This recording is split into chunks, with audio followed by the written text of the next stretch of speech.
I'm somebody that researches everything. I typed in mom overbearing daughter in relationship. I ended up finding something called emotional incest. I thought it was really disgusting. Emotional incest doesn't apply to me. It's when your parent tries to make you their husband or wife. And it's not in a sexual way, it's emotional way. You should feel guilty if you sway and are devoted to anyone else. Cheryl wrote it off completely as being ludicrous and said that the author himself must have had some issues with his mother. The person that wrote the book is absolutely wrong. Well, that was Stephanie saying that her mother Cheryl's lack of boundaries is emotional incest. Cheryl says Stephanie could not be more wrong, and they had a great relationship until she met Michael, who she says is preying on her daughter. Take a look. Michael and I have talked about marriage. I think that Michael is using Stephanie, and he's also telling himself how much in love he is with her, but he can't move forward into the future with her. I believe that when we do get married, Cheryl's gonna turn into a monster-in-law. We have to make sure that everything's aligned before we have a family. We have to make sure for our future children. She's living in a fantasy world with him. Things would be even worse than they are now because Cheryl would really have to fight for her place. Having kids would be a total disaster if things continue the way they are now.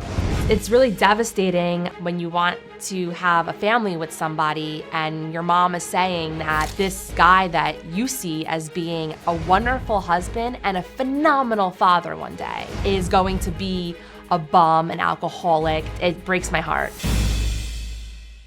Okay, well, first off, this emotional incest, I don't know. I'm not much on labels. You're certainly getting in each other's way. If you could script me from this point forward in the show, what would you have me tell them?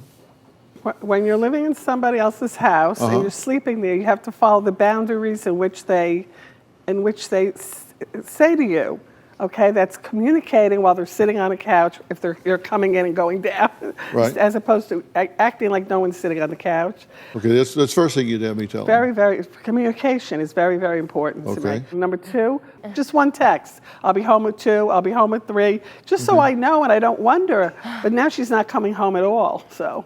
Okay, so you want her to communicate with you when she's there and then check in when she's not. One lunch date a month would have made me very happy. She's not doing any of it since she's known him. All right, so that's 3. You'd want to go to lunch once a month.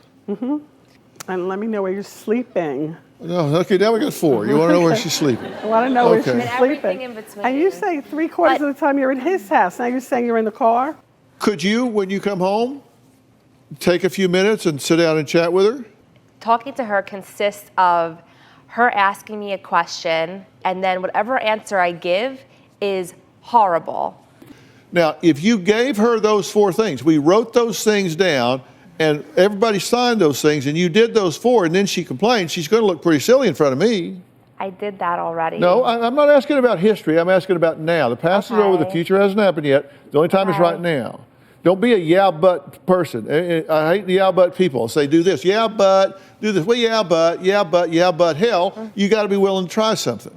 Okay. There maybe has to be boundaries. We don't talk about this relationship. We talk about other things. Relationships off limits for the first month. You talk about anything but the relationship. I've watched her 15 years. I try this stuff a lot, but she always There's says, that but again.